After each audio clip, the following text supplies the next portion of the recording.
بسم اللہ الرحمن الرحیم۔ بھائی اس ویڈیو میں ہم بات کرنے والے ہیں حضور اکرم صلی اللہ علیہ وسلم کی ولادت با سعدت۔ عیسوی کو انسانیت کے یہ سورج طلوع ہوا اور اپنی ضیاء پاشی سے پوری کائنات منور کیا گیا۔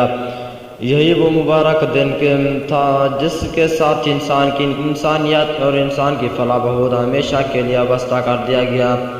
اسحاق صاحب کا کہنا ہے کہ حضرت آمنہ فرماتی ہیں کہ حمل کی اس پوری مدد مجھے ذرا بھی بوجھ محسوس نہیں ہوا، اور جب ولادت ہوئی تو ولادت کے ساتھ نور کی ایسی کرنیں پھوٹیں کہ پورا مشرق و مغرب ان سے روشن ہو گیا۔ ابن عساکر سے روایت ہے کہ حضرت عبداللہ بن عباس رضی اللہ عنہ نے فرمایا جب نبی کریم صلی اللہ علیہ وسلم کی ولادت ہوئی تو آپ کے دادا عبد المطلب نے ایک میدہ ذبح کیا، نام آپ محمد صلی اللہ علیہ وسلم کا محمد رکھا۔ کہنے والوں نے کہا اے ابو الحارث، تم نے اپنے پوتے کا نام محمد کیوں رکھا؟ تمہارے آباد و اجداد میں تو یہ نام کہیں نہیں ملتا۔ عبد المطلب نے جواب دیا محمد نام میں نے اس لیے رکھا کہ میں چاہتا ہوں کہ آسمان پر میرے پوتے کی تعریف اور زمین پر بھی تعریف ہو۔ آسمان میں خداوند قدوس اس کی تعریف کرے اور زمین پر اس کی مخلوق مدح سرائی کرے۔ آپ صلی اللہ علیہ وسلم کی پیدائش پر آپ صلی اللہ علیہ وسلم کے دادا عبد المطلب کو بیاد خوشی ہوئی، اور دادا اپنے پوری شفقت و محبت سے اپنے یتیم پوتے پر والدہ مائدہ آپ کی پیدائش پر آپ کے دادا عبد المطلب بیاد خوشی اور دادا اپنی پوری شفقت محبت سے اپنے یتیم نجادہ کر دی، اور اس بات کو پوری کوشش کی کہ پوتے کو باپ کی کمی کا احساس نہ ہونے پائے۔ والدہ مائدہ کی وفات اللہ تعالیٰ کو یہ منظور تھا کہ آپ صلی اللہ علیہ وسلم اپنے والدہ زیر تربیت میں پرورش پائیں۔ آپ صلی اللہ علیہ وسلم کی تربیت تو آسمان سے ہونا تھی، جبریل علیہ السلام کی توسیع سے خدا ذوالجلال کی خصوصی نگہبانی میں ہونا تھی۔ چنانچہ تقدیر نے اپنا کام کیا اور آپ کے والدہ مائدہ حضرت عبداللہ آپ کا صاحب صلی اللہ علیہ وسلم کی ولادت سے چند دن پہلے ہی مدینہ کے ایک سفر کے دوران انتقال ہو گیا۔ رضاعت دودھ پلانے والے سعدت سب سے پہلے آپ صلی اللہ علیہ وسلم کے چچا بولاب کے باندی صوبیہ کو ملی۔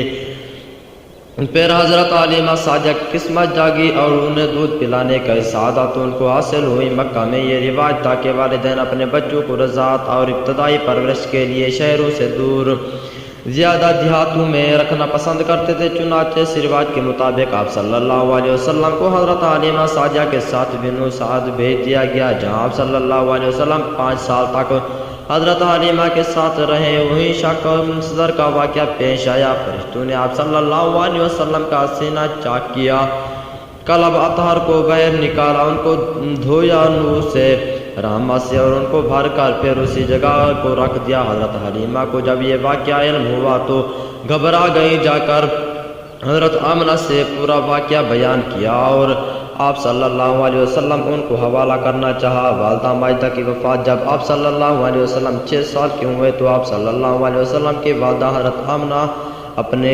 تنہائی اہلی رشتہ داروں بنی عدی بن نجار سے ملنے گئے نکلے۔ ان کے ساتھ ایمن بھی تھی۔ واپسی میں مقام پر ابوا پر حضرت آمنہ کا انتقال ہو گیا اور وہیں آپ کی تدفین عمل میں آئی۔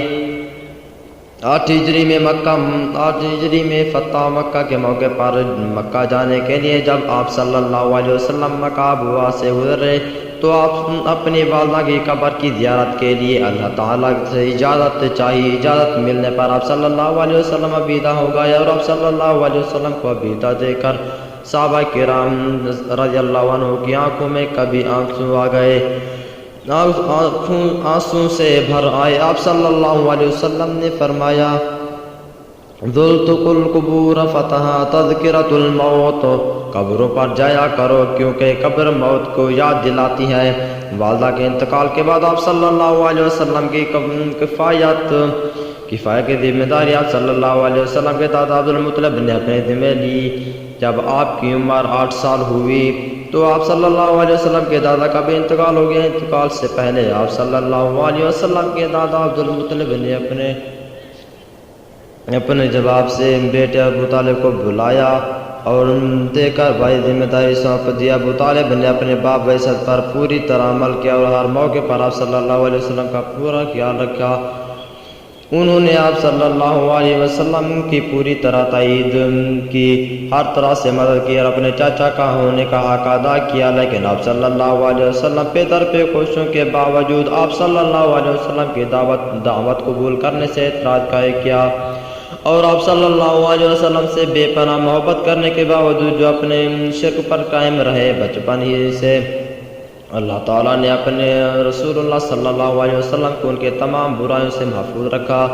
جاہلی معاشرے میں عام تھیں اور جن سے بچنا صرف خدائی کی مدد سے ممکن تھا۔ آپ صلی اللہ علیہ وسلم نہ کبھی بتوں کی عبادت کی اور نہ تعظیم نہ شراب بھی، نہ کبھی جوا کھیلا، نہ کبھی جھوٹ بولا، کبھی نہ وعدہ خلافی کی، اور فقیر تھی کی وجہ سے آپ صلی اللہ علیہ وسلم کو طاہر کہا۔